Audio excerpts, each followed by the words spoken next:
Welcome back. ನಿನ್ನೆ ತಾರೆ ಸರ್ಕಾರದ ಹೊಸ ಗೈಡ್ಲೈನ್ಸ್ ರಿಲೀಸ್ ಆಗಿದೆ. ಇದೇ 23ರಿಂದ 9, 10, 11, 12ನೇ ತರಗತಿ ಆರಂಭ ಆಗೋದ್ರ ಬಗ್ಗೆ ಅಷ್ಟೊಂದೇನು ಡಿಫ್ರೆನ್ಸ್ ಇಲ್ಲ ಲಾಸ್ಟ್ ಟೈಮ್ಗೂ ಈ ಟೈಮ್ಗೂ. ಬಟ್ ಸಿದ್ಧತೆಗಳ ಬಗ್ಗೆನೇ ನಾನು ಆಗ್ಲಿಂದ ಮಾತಾಡ್ತಾ ಇದ್ದೆ.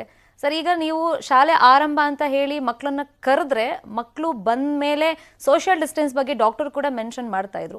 ಈ ಕೋವಿಡ್ ಅಪ್ರೋಪ್ರಿಯೇಟ್ ಬಿಹೇವಿಯರ್ ಏನಿದೆ ಅದನ್ನ ಫಾಲೋ ಮಾಡೋದಕ್ಕಾಗುತ್ತಾ ಸ್ಕೂಲ್ಗಳಲ್ಲಿ? ಕೆಲವು ನಿಯಮಗಳನ್ನು ನಾವು ಹಾಕ್ಕೊಂಡಿದ್ದೀವಿ.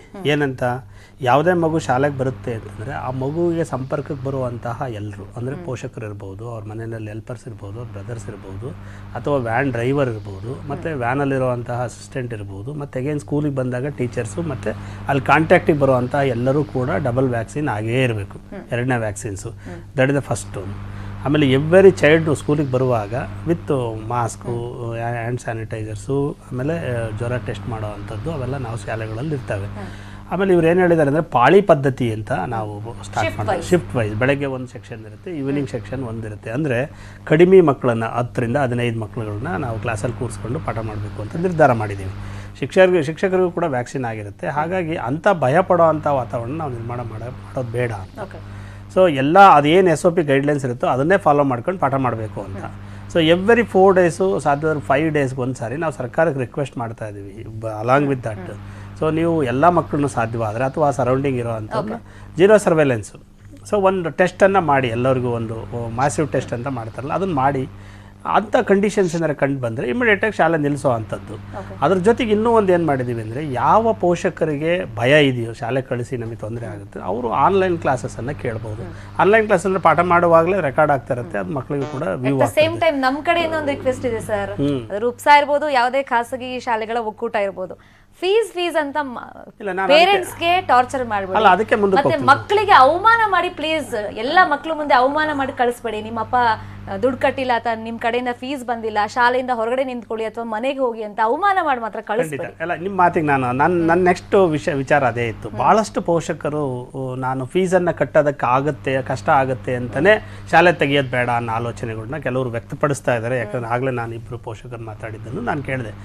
ಖಂಡಿತ ಫೀಸಿನ ಬಗ್ಗೆ ಭಯಪಡೋ, ಆತಂಕ ಪಡೋ ಅಂಥ ಅಗತ್ಯ ಇಲ್ಲ. ಯಾಕಂದರೆ ಈಗಾಗಲೇ 1.5 ತಿಂಗಳಾಗಿದೆ. ಕಳೆದ ವರ್ಷ ನಾವು 70% ಫೀಸಸ್ಸನ್ನು ಒಪ್ಕೊಂಡಿದ್ದೀವಿ. ಕೆಲವು ಶಾಲೆಗಳಷ್ಟೇ ಕೋರ್ಟ್ಗೆ ಹೋಗಿದ್ದಾರೆ. ಇಡೀ ದೇಶದಲ್ಲೂ ಕೂಡ ಫೀಸಸ್ ಕಡಿಮೆ ಮಾಡಿರುವಂಥ ಉದಾಹರಣೆಗಳಿದಾವೆ. ಸೊ ಈ ವರ್ಷನೂ ಕೂಡ ಫೀಸ್ ಕಡಿಮೆ ಮಾಡುವಂತಹ ಸಾಧ್ಯತೆ ಇದೆ. ಸೊ ಹಾಗಾಗಿ ಫೀಸಿನ ಆತಂಕದಲ್ಲಿ ಮಕ್ಕಳಿಗೆ ಶಿಕ್ಷಣ ಕೊಡೋದ್ರಿಂದ, ದೂರ ಮಾಡೋದ್ರಿಂದ, ವಂಚನೆ ಮಾಡೋದ್ರಿಂದ ಖಂಡಿತವಾಗುವ ಮಕ್ಕಳ ಭವಿಷ್ಯ ಹಾಳಾಗುತ್ತೆ ಒಂದು.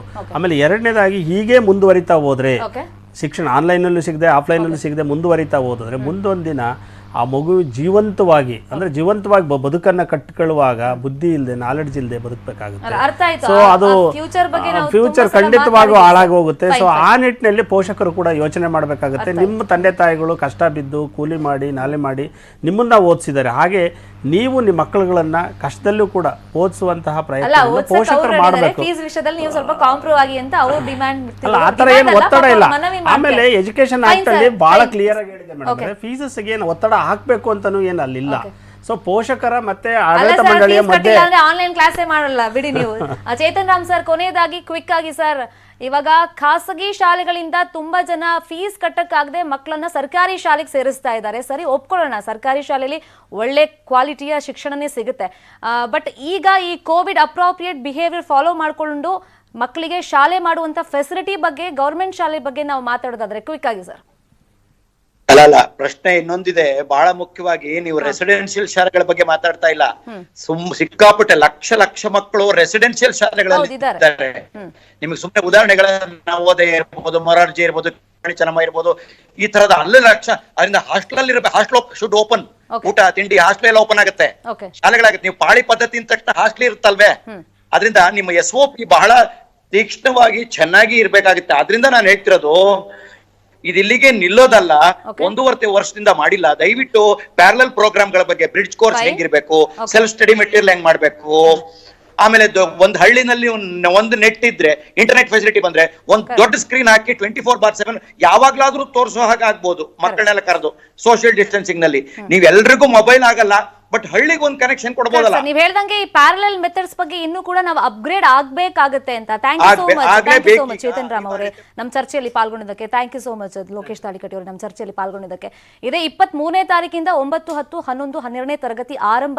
ಬಟ್ ಮುಂದಿನ ಸಿಚುವೇಶನ್ ನೋಡಿಕೊಂಡು ನಾವು ಕರೆಕ್ಟ್ ಆಗಿ ನಿರ್ಧಾರವನ್ನ ಘೋಷಣೆ ಮಾಡ್ತೀವಿ ಅಂತ ಸರ್ಕಾರದ ಕಡೆಯಿಂದ ಒಂದು ನಿರ್ಧಾರ ಪ್ರಕಟ ಆಗಿದೆ. ಬಟ್ ಇವಾಗ ತುಂಬಾ ಜನ ಹೇಳ್ತಿರೋದು ಶಾಲೆ ಆರಂಭ ಆಗ್ಲಿ ಶೈಕ್ಷಣಿಕ ದೃಷ್ಟಿಯಿಂದ ಅಂತ. ಕೆಲವು ಪೋಷಕರು ವಿರೋಧ ವ್ಯಕ್ತಪಡಿಸ್ತಾ ಇದ್ದಾರೆ. ಏನೇ ಆಗ್ಲಿ ಎಟ್ ಲಾಸ್ಟ್ ಶಿಕ್ಷಣ ಇಲಾಖೆ ಸರ್ಕಾರ ಯಾವ ತರ ನಿರ್ಧಾರವನ್ನ ಕೈಗೊಳ್ಳುತ್ತೆ ಅನ್ನೋದನ್ನ ಕಾದು ನೋಡ್ಬೇಕಾಗುತ್ತೆ.